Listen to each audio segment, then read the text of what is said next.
Ayan ang mga kabady, tapos na ako magupit. Ngayon ay magkukulay ako. Ito na yung aking tapos na gupit mga kabady.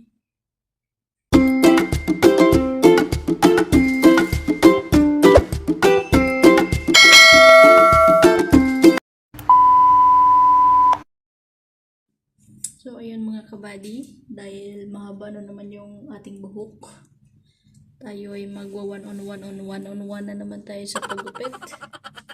Kasi makati na sa puti. Siyempre, una-una lagyan natin ng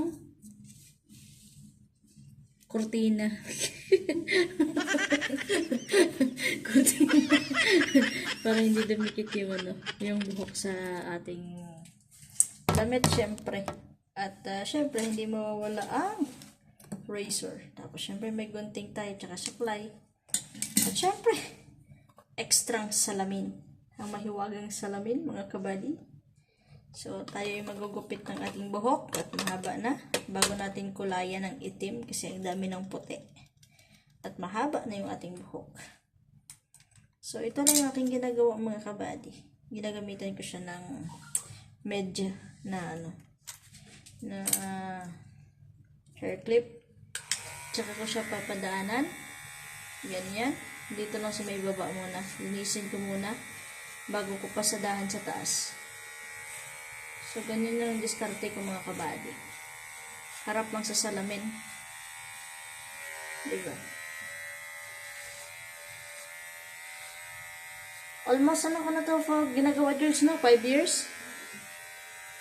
Almost 5 years na to ginagawa mga kabady. Ako lang mag-isa nagugupit sa sarili ko.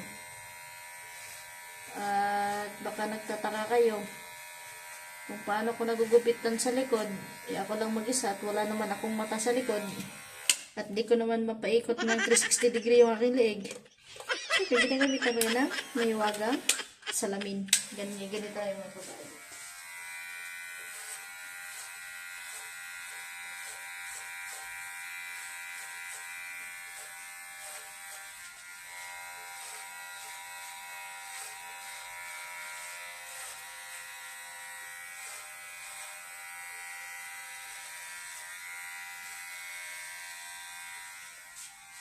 Okay, gano'n lang yung diskarte dun mga kabady. So, gano'n yung aking diskarte sa paggupit. At, yun, unti-unti na natin. Nakadepende sa inyo kabady kung ano yung design nyo. Ako kasi parang simple lang eh. Parang barbers na, parang ewan eh. Basta yun lang. Makikita nyo na lang yan mamaya kapag natapos na. So, tapusin ko muna mga kabady ang aking gupit. Diyan muna kayo, no? Ganyan na. Tapos dito yung mas kabila, pantay natin.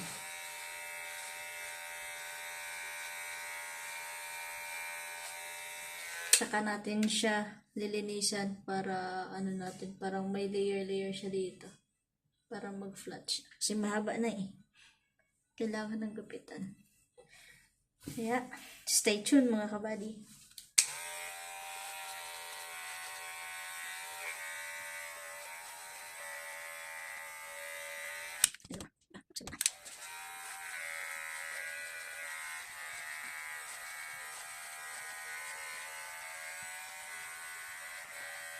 Ayan. Ito yun ang mga kabady. Tsaka natin siya tatanggalan ng dito.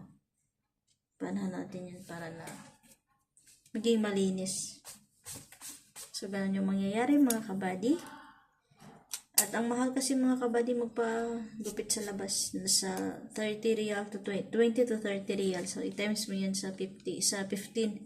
So, umaabot siya ng 300 pesos to 500 pesos yung equivalent ng magpagupit dito. So, trim lang yan, hindi pa malinis. So, mas okay na ako na lang yung magupit sa sarili ko mga kabady. Yan. Ginamitan ko siya ng maliit na naman. Para malayer natin yung dito. Yan muna kayo mga kabady ha. A few moments later. Ayan ang mga kabady, no? Tapos na natin bawasan dito sa magkabilang gilid, pati sa likod. So ngayon ay gigamit na naman tayo ng gunting tsaka ng suklay. So, inisprehan natin siya ng tubig para mabasa yung ating buhok. Say hi to my vlog, Georgie.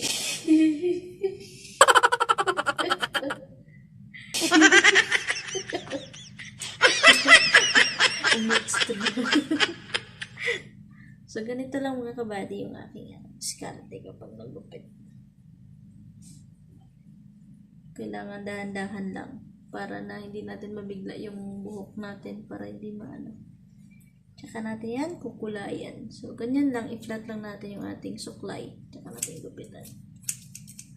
Ganyan lang mga kabady. Ganyan lang kasimple magupit ng aking buhok. Pantayin lang yan mga kabady. Kasi kapag hindi mo binasa yung buhok kabady, nag-ano siya, hindi siya pantay. So, kailangan basain mo ng konti. Tsaka mo siya gupitan para na makita mo talaga yung ano niya, yung buhok. Ganyan lang. I-flatten mo lang siya.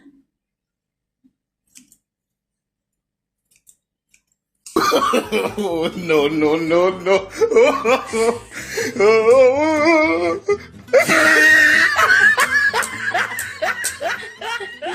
May dancer ako sa likod mo naman. Ano dala mo? Tapon ko sa basura. Magtatapon lang sa basurahan. Yan lang muna. Hawali mo na. A few moments later. So, yun ang mga kabady. Tapos na ako magupit. Ngayon, magpupula ako. Ito na yung aking tapos na gupit, mga kabady. So, ako ngayon ay naman. Magkukulay. Kasi ang dami kong puti. Oh, napapanot na yung dito ko. Ang dami ko kasing binubunot dati, mga kabady. Kaya panot na. Diba? Pati yung leg ko pala. Oh, may layer na. May layer na yung leg ko. So, muna ako, magkulay na ako mga kabady. Bye-bye!